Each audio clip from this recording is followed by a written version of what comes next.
The dinosaurs are back, but this time, evolution took a darker path.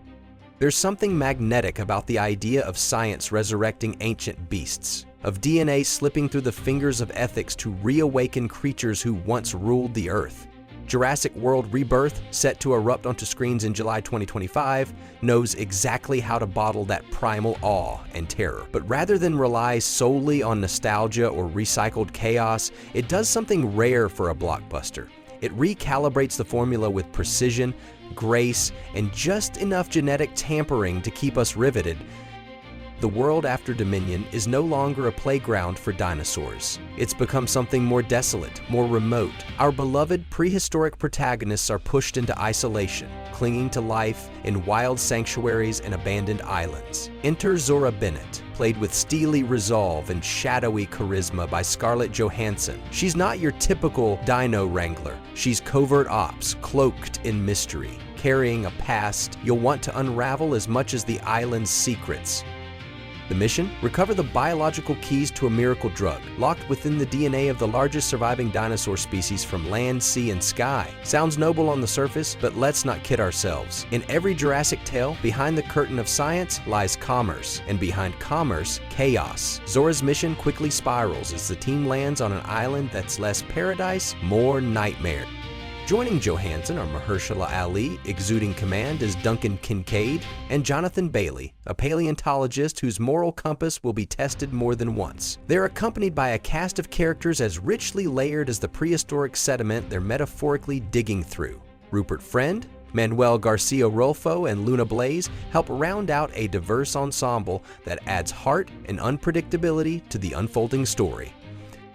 But it's not just the humans that demand our attention, it's the monsters they encounter, or rather, the experiments. One word, Distortus. Imagine a tyrannosaur, mutated beyond recognition, 6 limbs, elongated skull. Think Lovecraftian nightmare fed through a bioengineering lab. This isn't nature, this is hubris made flesh, and it's not alone. The island holds the rejected, the broken, the unholy hybrids that never made it into the glossy park brochures, failed creations, forgotten by their makers, thriving in the shadow.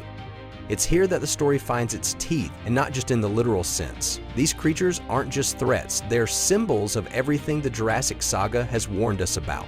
What happens when we push the boundaries of science without anchoring them in conscience? What's the cost of playing God when the forgotten monsters decide to reclaim the stage? There's a shipwrecked civilian family too, because of course there is. Stranded, vulnerable, caught between nature's vengeance and corporate greed, the convergence of these storylines, the mercenary mission, the innocent bystanders, the island's evolutionary mayhem, offer something the franchise hasn't always mastered: emotional depth without sacrificing spectacle. And speaking of spectacle, Gareth Edwards, who knows how to make monsters loom large and meaningful, takes the director's chair. His style is grand but grounded. There's something tactile in how he frames terror, something that reminds you that awe and dread share the same genetic code. This isn't digital chaos for the sake of thrills. It's carefully cultivated tension, measured destruction, and beautifully orchestrated fear. Alexandre Desplat, master of melodic mood, scores the film. His music lingers like the footprints of a brachiosaurus. Elegant, resonant, impossible to ignore. He honors the iconic themes of the past while introducing motifs that speak to the film's darker, more introspective tones. But what makes Rebirth truly worthy of its title isn't the new dinos or the upgraded tech. It's the fresh philosophical ground it walks on. There are whispers that the pharmaceutical company's motives are anything but noble. The idea of dinosaurs being harvested not just for cloning, but for commodification, biomedical warfare, corporate monopoly, immortality for the few is where the story cuts deep. And in those layers, fan theories bloom. Could this film be a Trojan horse? Not just a Jurassic sequel, but a prelude to something far larger, perhaps even a cinematic universe branching into biopunk territory?